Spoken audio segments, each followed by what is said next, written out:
섭우화로 시작하겠습니다. 햇님과 바람 이야기가 있어요. 우리가 아마 초등학교 때만 해도 이솝우화 얘기를 이미 익히 듣고 있던 얘기죠. 햇님과 바람 이야기. 어느 날 지나가는 행인이 긴 외투를 입고 있습니다. 그런 모습을 햇님과 바람이 보면서 야, 저 행인의 외투를 누가 먼저 벗길까? 내기할까? 그러자 하고 이 바람이 먼저 행인의 외투를 벗기기로 합니다. 바람을 확 불렸더니 행인은 옷깃을 딱 잡아요. 더 세게 불었더니 주저앉으면서 꽉 붙들고 있어요. 그래서 결국 바람은 실패합니다. 그러나 햇님, 이번에는 햇님의 순서가 와서 따뜻한 온화함을 비춰줘요. 그랬더니 뭔가 이렇게 부드러워지는 릴렉스한 모습을 보입니다. 행인은 그래서 점점 더 따뜻한 온도로 부여했더니 행인은 스스로 자신의 외투를 벗어버려요. 햇님이 이겼다. 그런 얘기인데요. 이거는 참 지혜의 이야기이면서 이 지혜를 누가 붙드는지 아세요? 어둠의 세력들이 붙잡니다.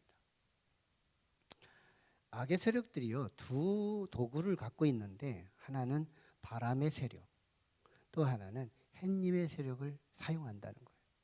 과거에는 바람 세력을 주도로 썼습니다. 마귀들이 사단의 세력들이요. 그런데 근황에는 사단이 대부분 햇님 세력을 사용합니다. 이게 오늘 본문에서 우리에게 예수님을 향해 찾아오는 어둠의 세력의 한 면일 텐데요. 지난 시간까지 우리는 3주 동안 시리즈 설교를 들었어요. 교권주의자들이 예수님에게 찾아와서 무슨 권위로 당신은 이 성전에서 가르칩니까? 소위 권위 논쟁으로 시작된 그 세미나는 어느새 예수님의 이 권위에 압도되어 저들은 예수님의 설교를, 3편의 설교를 들어야 합니다. 두 아들의 비유를 통하여 책망, 이 포도원 농부, 악한 농부의 비유를 통하여 두 번째 책망, 왕의 아들의 혼인잔치 비유를 통해 세 번째 책망이 개인, 지도자, 민족 전체가 하나님의 은혜를 상실하고 이방인들에게 빼앗기는 이야기로 소개가 됐어요. 이어지는 말씀은 또다시 3주 동안 이어질 시리즈입니다. 대적들, 예수님의 대적들이 있었잖아요. 이 대적들이 예수님에게 찾아오셔서 이제 질문 공세를 하게 되는데 소위 3대 질문이 쏟아져요. 소위 첫째, 정치 사회적 질문, 두 번째, 신학적 질문, 세 번째, 종교적 질문. 이 질문의 목적은 예수 그리스도를 올가미로 옮가서 어떻게든지 법정에 세워서 예수를 죽이기 위한 데 목적을 둡니다. 그런데 이 질문과 예수님의 이 답변을 통해서 우리는 진리가 쏟아지는, 참 정말 우리 인생에 너무너무 풍부한 지식, 진리를 선사하는 그런 메시지가 소개됩니다. 사실 예수님께 나와 질문을 하기 이전에 이 질문하는 사람들은 두 세력의 야합으로부터 시작돼요. 두 세력이라면 바리새인 세력들, 그리고 헤롯 당들. 사실 이 바리새파들과 헤롯 당원들은 서로 평상시에 늘 앙숙 관계였어요. 특별히 바리새파는 국수주의자로서, 민족주의자로서 로마에 대해서 반로마 태도를 취합니다. 그런데 헤롯 당들은 헤롯 왕의 끈앞을들이니까 헤롯 왕에 줄 서서 이 사회적으로 진출하고 그런 것이 하나님의 축복으로 생각하면서 여전히 하나님을 믿으면서 헤롯 당에게 속합니다. 그래서 반로마적인 게 아니라 친로마적 태도를 취해요. 그러다 보니까 결정적인 대화를 하다가 충돌이 돼서 서로 싸우는 관계예요. 이들이 싸우는 관계들이 오늘따라 예수님을 중심으로 예수님을 공격하기 위해서 저들은 야합이 이루어져요. 서로 하나가 돼요. 통합이 돼요. 어쩌면 그렇게 사실은 예수님은 선한 영향력을 끼치고 있었거든요. 이 선한 영향력이 이 두 세력에게 사실상 위협이 됐기 때문입니다. 그래서 많은 사람은 예수님을 따라오게 됐던 것이죠. 자, 그래서 이제 이 두 세력이 예수님에게 공격을 하는 그런 내용인데, 그런 공격 속에서 이제 예수 그리스도께서 어떻게 대답하시는가 하는 부분이 오늘 우리가 주목하는 말이에요. 자, 바리새인들과 이 헤롯 당원들이 예수께 와서 질문을 걸기 전에 했던 말이 있어요. 그게 무슨 말이냐면, 오늘 선생님, 당신은 도와 진리를 가르치는 분인 줄 우리가 압니다.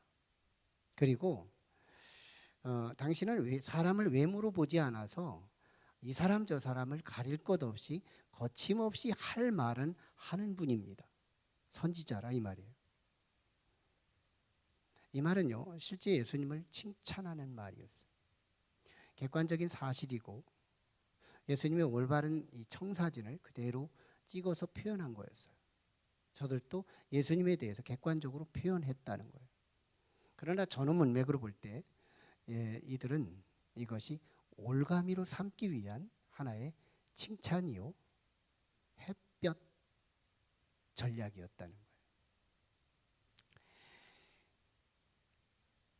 사실 사단의 전략, 이 바람과 햇님의 내기 속에 나타난 이 전략, 오늘 이 어둠의 세력들이 예수님에게 이 전략하는 이 전략에 예수님이 어떤 태도를 보였는지, 사실은 우리 모든 인류들은 잘 보면 넘어지는 자리가 이 자리예요.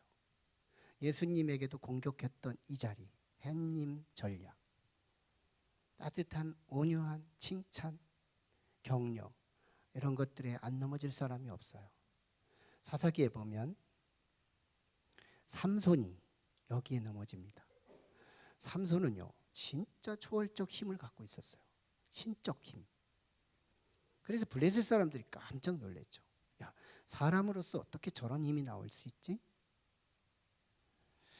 그래서 블레셋 군사들이 팀을 갖고 하나의 이 그룹 군사들의 이 부대와 대대를 가지고 와서 이 삼손을 이겨보려고 하지만 한 사람이 천을 이겨요.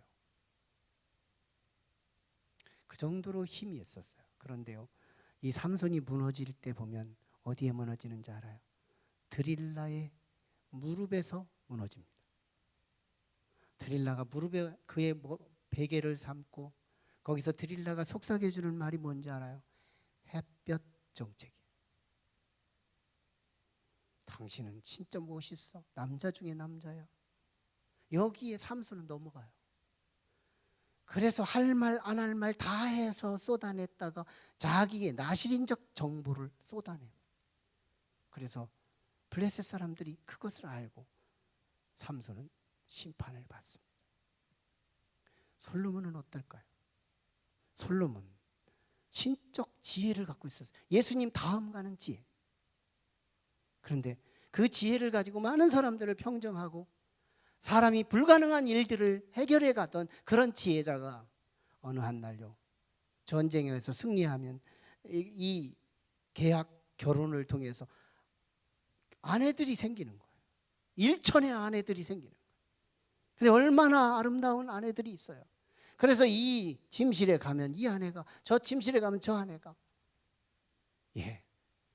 당신 참 지혜로워요. 내 남편이 됐다는 게 너무 감사해요. 얼마나 솔로몬을 칭찬했겠어요. 따뜻함, 칭찬, 격려, 사실 근거해서. 그때 솔로몬은요, 당신의 신도, 당신이 이쁘니까 그 신도 이쁘구나 해서 받아들여요. 우상 숭배가 됩니다. 그 이후에 솔로몬의 나라는 심판을 당하게 돼요. 히스기야 왕은요, 그때 당시 18만 아수르 왕 사네립이 끌고 온 18만 5천 대군이 예루살렘 성을 에워싸버립니다. 히스기야 왕은 그때 완전히 죽음을 생각했어요. 큰 위험에 빠졌죠. 그런데요, 하나님이 신명막측한 구원을 이루는데 하룻밤 자고 일어났는데 다시 시체로 바뀌었어요. 이것을 의문의 죽음이라고 그래요. 엄청난 하나님의 구원이었죠. 근데 언제 히스기야가 넘어지는지 알아요? 그가 죽을 병에 걸렸다가 15년 생명의 연장받았을 그때 바벨론 사신들이 유대 땅을 찾아와서 그 병문안을 왔다고 하는 그들에게 군기구를 보여줍니다. 창고를 보여줍니다. 보일 거 안 보일 거 다 보여주는 거예요. 그때 히스기야 왕을 당신은 제국의 황제급입니다. 당신은 정말 이 세상을 다스릴 만한 군주입니다. 이 칭찬의 소리에 히스기야 왕은 보일 거 안 보일 거 다 보여주고 말아요. 그때 이사야가 찾아오죠. 왕이시여 뭐하였습니까? 내가 저 사람들에게 다 보여줬어요. 당신은 그 나라에 끌려갈 겁니다. 유대의 심판을 선포해요. 발람 선지자가 이스라엘 백성을 저주하려고 했더니 저주가 안 되는 거예요. 그러자 발람이 이렇게 말합니다. 이스라엘을 저주할 사술이 없고 이스라엘을 멸망시킬 복술이 없도다. 그리고 나서 마지막에 비하인드 사역, 숨은 사역으로 뭐 하는지 알아요? 발락 왕이요, 이스라엘을 넘어뜨릴 복술도 없고 사술이 없지만 하나가 있기는 한데 하실래요? 그리고 도망가요. 그게 뭔지 알아요? 모압 여인들이, 아름다운 여인들이 많은데요, 그 미인들만 모아서 유대인 남성들에게 가서 꼬드기게 한번 전략을 세워보세요. 유대인들 다 넘어집니다. 저주받습니다. 그래서 유대인들이, 이스라엘 백성이 가나안에 들어가기 전에 하나님의 응징을 받았던 슬픔의 역사가 거기에 그 역사를 꿰어서 보면 참 사람들이 넘어지는 건 바람 같은 우람하고 압박과 거센 바람에 넘어지는 게 아니고 따뜻한 칭찬과 격려 속에 사람들은 무너지고 있더라고요. 그러나 우리 예수님이 어떤 거예요? 예수님이 누구예요? 예수님은 영적 엑스레이세요. 우리가 병원에 가서 엑스레이 앞에 서면 빨간 옷으로 가려도 소용없어요. 검정 옷으로 가려도 소용없어요. 두터운 옷을 입어도 소용없어요. 이것을 투과해 우리 속에 있는 뼈들이 보이고 속에 있는 살들이 은은히 보여요. 예수님이 누구세요? 전지하셔서 영적 엑스레이십니다.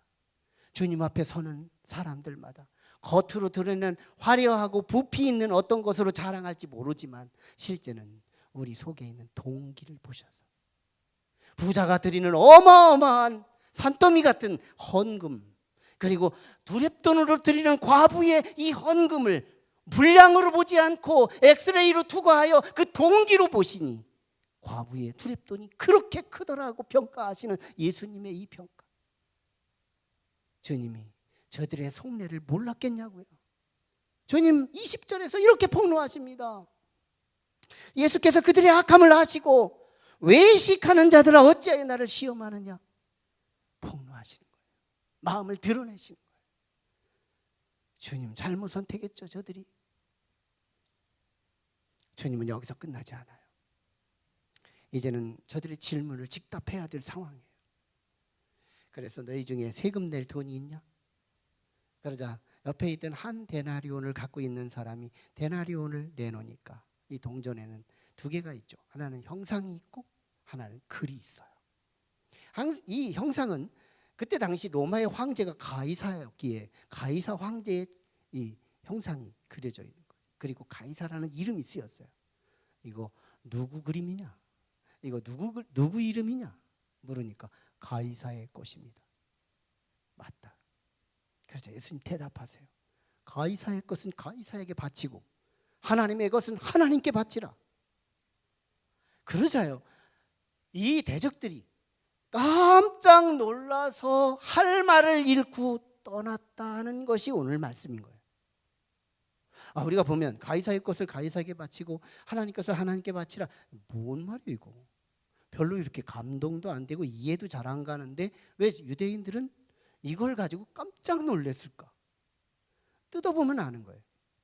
잘 보면요, 예수님의 이 대답은 첫 번째 올가미 푸는 작업, 두 번째 진리를 선포하는 수순으로 말씀을 풀어갑니다. 자 보세요.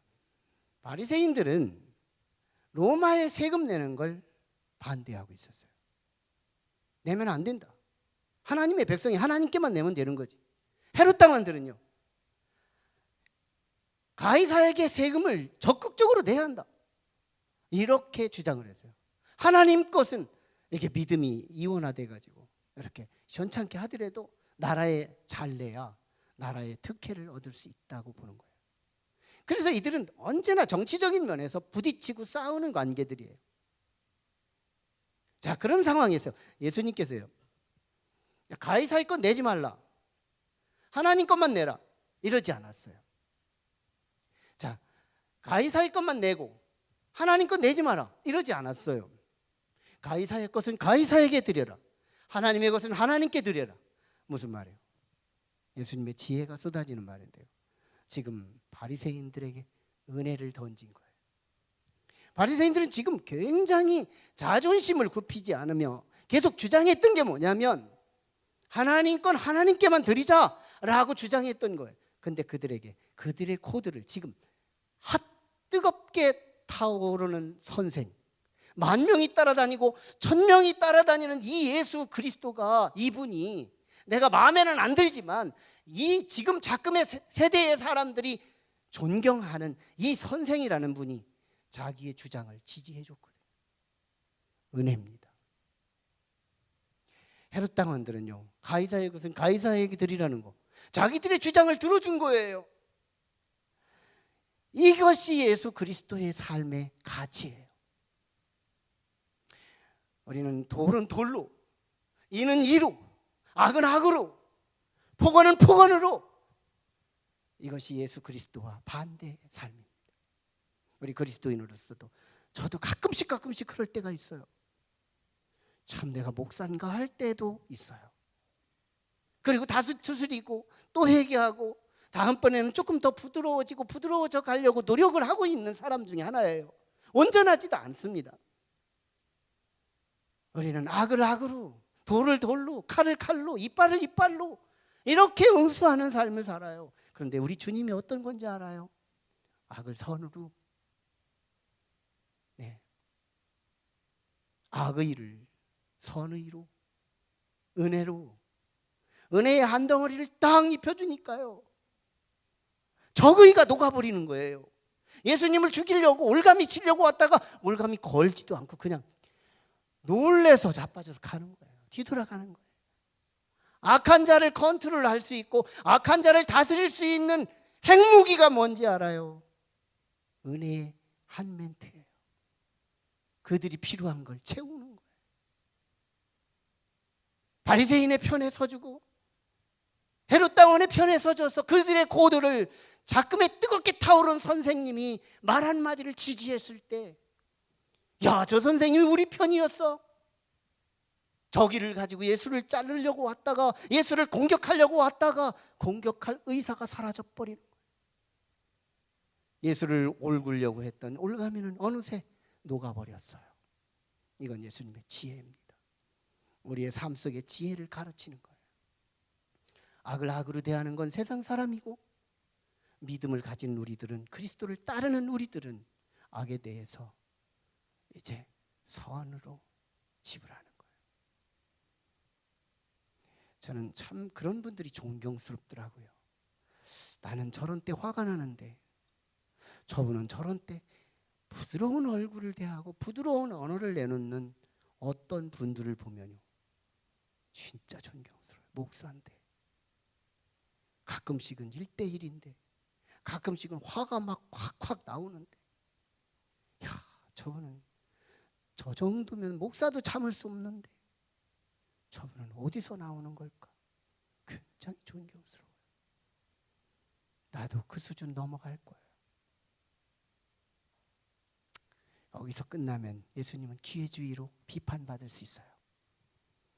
그뿐 아니에요. 진리가 선포됩니다. 예수님이 이 정도 자기 하나 올가미에서 벗어나려고? 아니거든요. 예수님은 죽으려고 자초하는데요. 아니에요. 여기는 예수님은 여기서 끝나지 않아요.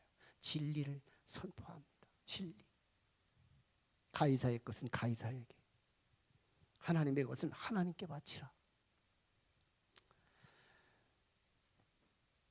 사실 예수님에게 있어서요, 예수님의 속내로 노골적으로 대답하라면 예수님은 이런 말이에요. 얘들아, 어디가 가이사의 것이 따로 있고 하나님 것이 따로 있니? 이 세상은 다 하나님 거야. 하나님은 이렇게 대답할 거예요. 예수님은 그렇게 대답할 거예요. 왜? 이 세상은 하나님이 창조하셨거든. 이 세상에 왕이 생기기 전 하나님이 먼저 다스리고 있었거든. 한참 역사가 지나고 난 뒤에 사람들이 많이 모여서 질서를 좀 찾고 사람답게 살아보려고 지도자를 뽑아서 한 나라의 지도자를 세우다 보니까 그게 왕이고 그게 대통령이었던 건데, 사람의 지도자는 나중 문제예요. 이 세상은 하나님의 통치 아래 있었고 하나님의 나라였어요. 세상 나라와 하나님의 나라를 분리할 수 없어요. 그러나 역사의 과정 속에서 사람의 나라가 생긴 거예요. 그러다 보니까 믿지 않는 자들은 여전히 세상 사람들의 공동체 하나만 있지만, 믿는 사람, 믿는 순간, 우리가 하나님을 믿는 순간 우리는 두 왕국 체제 안에 살아가게 됩니다.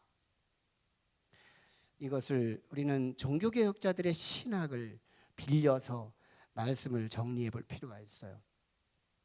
종교개혁자들 하면 두 사람을 꼽아요. 하나는 마틴 루터, 그리고 존 칼빈, 대표자죠. 많아요. 종교개혁자들 이름하면 우리가 막 모르는 사람들까지 너무 많습니다. 그런 위대한 개혁자들이 있어서 실제 우리가 개신교라는 역사를 쓰게 된 거예요. 사실은 마틴 루터와 존 칼빈은 조금씩 신학의 차이가 있습니다. 그런데 이 세상을 두 정부론을 가지고 성경을 해석해요. 두 정부론. 그리스도인에게는 두 정부가 있다 이거예요. 첫째, 하나님의 정부. 그리고 둘째, 세속 정부. 이 두 정부는 다 하나님께 속한다. 이게 이 종교개혁자들이 가르침이었어요. 여기는 성서적 근거는 로마서 13장 1절로 2절에 모든 권세는 하나님으로부터 오지 않음이 없다고 가르칩니다. 그것이 하나님의 정부와 세속 정부, 모든 권세, 그러니까 지금의 대통령도 과거의 대통령도 앞으로 뽑힐 대통령도 권세를 누가 주느냐? 하나님이 준다는 거예요. 그래서 아우구스티누스는요, 반드시 예수 믿는 사람이 다스려야 한다고 고집하지 않아요. 성경의 박사가 하는 말이에요. 반드시 믿는 자가 다스릴 필요는 없다는 거예요. 고레스가 하나님 믿었나요? 페르시아 제국의 황제가 하나님 믿었나요? 그런데요, 하나님을 믿지 않았던 불신자가요, 하나님의 뜻 100%를 이루어가요. 내 백성을 예루살렘으로 돌아가게 하라. 그랬더니 믿지 않던 고레스가 하나님 말씀에 순종해 다 실천해요. 이것을 어거스틴은 보고 있는 거예요. 우리는 그리스도인이 지도자가 돼서 영광 가릴 일이 더 많고요. 하나님의 뜻은 믿는 자, 안 믿는 자 할 것 없이 하나님이 택하는 기준이 있다는 거예요. 거기에 우리는 참여하는 거예요. 하나님이 내 마음에 사인을 주신 그 사람을 찍는 거예요. 잘 보세요. 하나님의 나라는 분리할 수 없어요. 다만 현실적으로 구분할 수밖에 없어요. 하나님의 정부와 세상 정부, 이 두 정부론 속에 하나님의 나라도 하나님의 나라요, 세상 나라도 하나님의 나라예요. 하나님의 통치는 이상하게도 사람을 통해서 다스립니다. 하나님이 다윗을 통해서 다스렸잖아요. 열왕들을 통해서 자기 백성을 다스렸잖아요. 그들에게 말씀을 주시고 선지자를 통해 말씀을 주시며 그 땅을 다스렸잖아요. 하나님은 사람을 간과하지 않아요.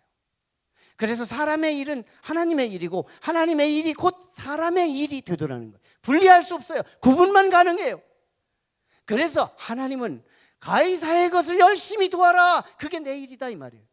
하나님의 일은 열심히 헌금하고 열심히 도와라, 그것이 곧 내 일이다. 가이사의 일도 내 일이고 하나님의 일도 내 일이니 둘은 다 내 일이다 이거예요. 그러므로 예수님이 하시고 싶은 말은 이걸 소극적으로 끊고 저걸 적극적으로 하라는 말이 아니라 삶의 세 가지 감정적 몰입, 세 가지 감정의 몰입, 뭘까요? 가이사의 것은 가이사에게, 하나님의 것은 하나님께. 저는 여기서 우리의 열정을 찾아요. 우리 예수님께서 지금 우리 들을 귀 있는 자들에게만 주실 수 있는 음성, 그리스도인은 열정을 갖고 살아라. 제재가 아니고 열정이에요. 열정. 적극적이에요. 적극적. 부지런함이에요. 3대 감정의 몰입. 3대 감정의 몰입. 열정, 적극적, 부지런. 이것이 그리스도인의 삶입니다. 가이사의 것 적극적으로 바치고 돕고 하나님의 것 적극적으로 바쳐서 하나님의 나라를 번성시키고, 이게 부지런함을 통해서만 가능하고요. 적극적인 것을 통해서만 가능하고요. 오늘 우리의 삶 속에 예수님이 주시는 이 적극적, 이 부지런함, 이 열정, 왜 우리 그리스도인들이 이게 필요한지 알아요? 세상 사람들은 열정을 가지면 위험합니다. 왜 세상은 열정을 가지면 위험한지 알아요?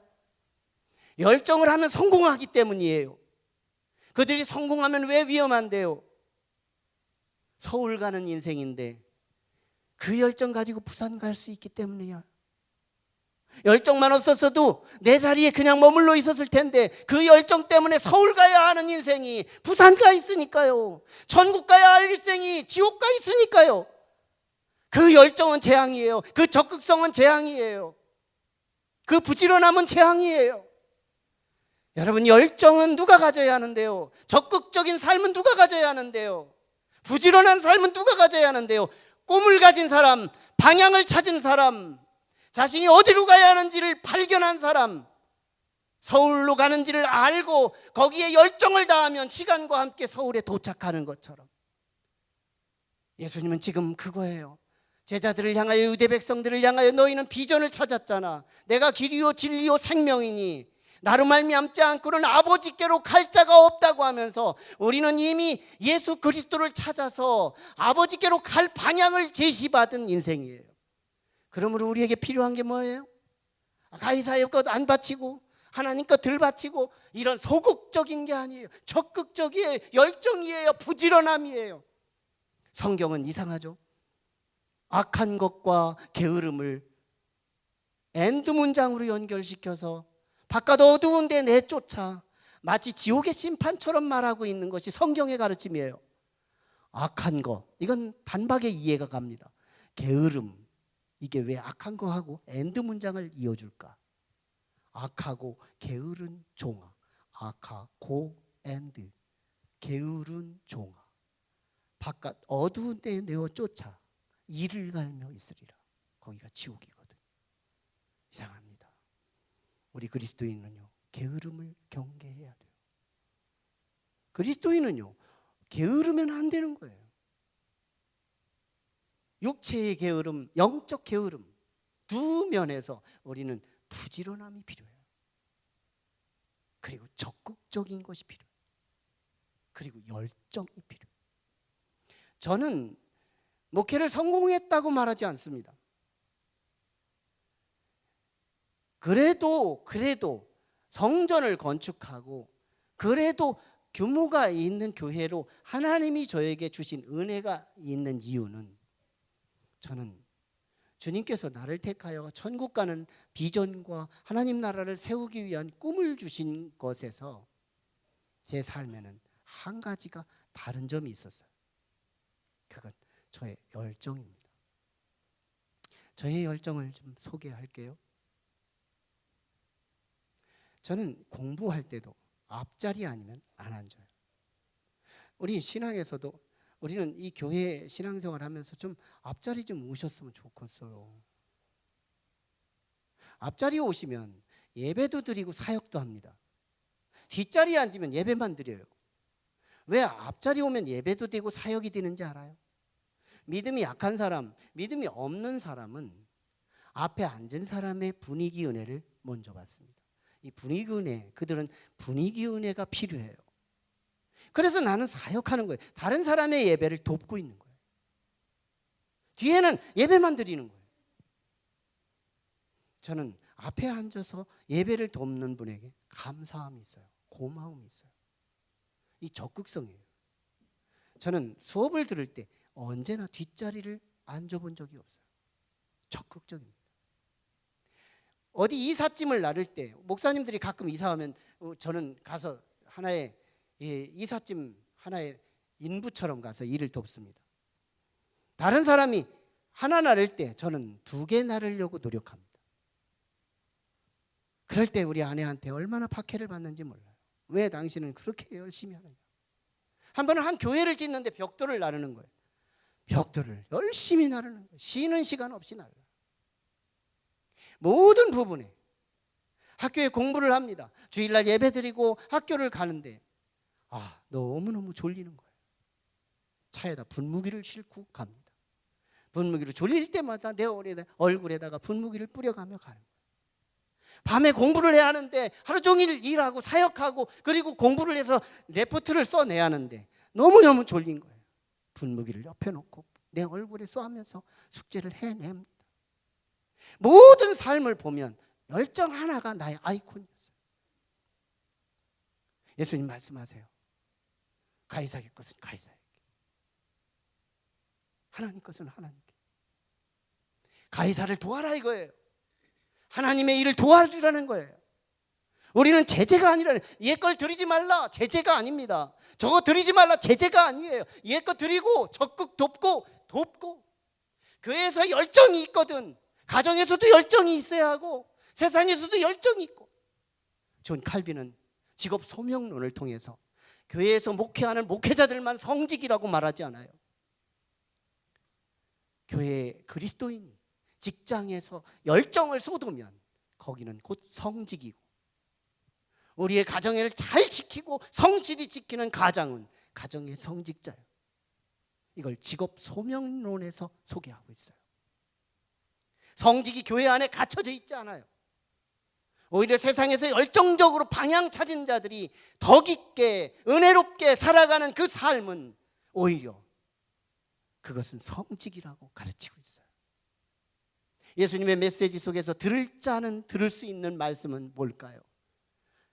드리지 말라, 돕지 말라, 소극적 가르침이 아니에요. 적극적, 열정, 부지런함, 이 감정의 몰입, 선택과 집중 속의 감정의 몰입을 가르치고 있는 거예요. 자, 이제 여러분은 방향을 찾은 분들이에요. 예수 믿으시잖아요. 우리는 예수 믿고 천국을 향해서 가는 거잖아요. 영원한 천국, 이 비전보다 더 원대한 비전이 어디 있어요? 우리는 예수 그리스도 때문에 그 비전을 찾았어요. 그렇다면 우리에게 두 번째 필요한 게 뭔지 알아요? 열정입니다. 적극성입니다. 부지런함입니다. 감정의 몰입. 이거 하나 가슴에 새긴다면 여러분의 미래는 밝을걸요. 하나님을 볼걸요. 경험할걸요. 거짓말 아닐걸요. 이 진리를 저는 우리 성도들을 사랑하기에 그 가슴 속에 선물 드립니다. 여러분 얼마나 소중한지 몰라요. 예수님 이거 하지 말라, 이거 조심해라, 이거 하지 말라 아니에요. 방향 찾은 자들은 열정이에요. 게으름이 아니에요. 부지런함이에요. 적극적인 거예요. 주님은 그걸 원하고 계세요. 아마 하나님 나라 가셔서 주님 앞에 이종현 목사가 5월 5일 날 설교한 이 진리는 사실입니까 아닙니까 물어보십시오. 그때 성령이 가르쳐줬다 그러실 거예요. 기도하겠습니다. 이 시간 우리 같이 기도하실 때 하나님, 가이사의 것은 가이사에게, 하나님의 것은 하나님에게. 가이사를 열심히 도와라. 하나님을 열심히 도와라. 가이사의 것 주지 말라, 하나님의 것을 드리라, 이렇게 편중적으로 가르치지 않았어요. 우리 주님의 열정, 방향을 찾은 자들에게 필요한 두 번째의 진리는 열정입니다. 교회에서도 열정적으로 찬양하게 하시고, 열정적으로 예배하게 하시고, 가정에서도 열정, 우리 직장에서도 열정. 이것이 신앙입니다. 이것이 믿음입니다. 이것이 비전 있는 사람의 삶의 가치입니다. 하나님, 이 삶을 내게 허락해 주옵소서. 간절히 기도해요. 살아계신 아버지, 오늘 우리 천국 시민의 영역은 교회에만 있지 않습니다.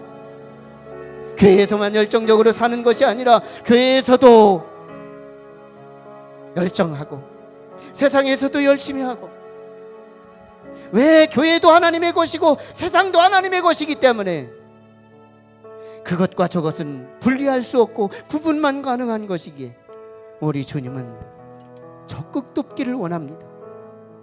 나라를 적극 돕고 교회를 적극 도와 적극적인 삶을 통하여 하나님의 일하심을 돕자는 얘기.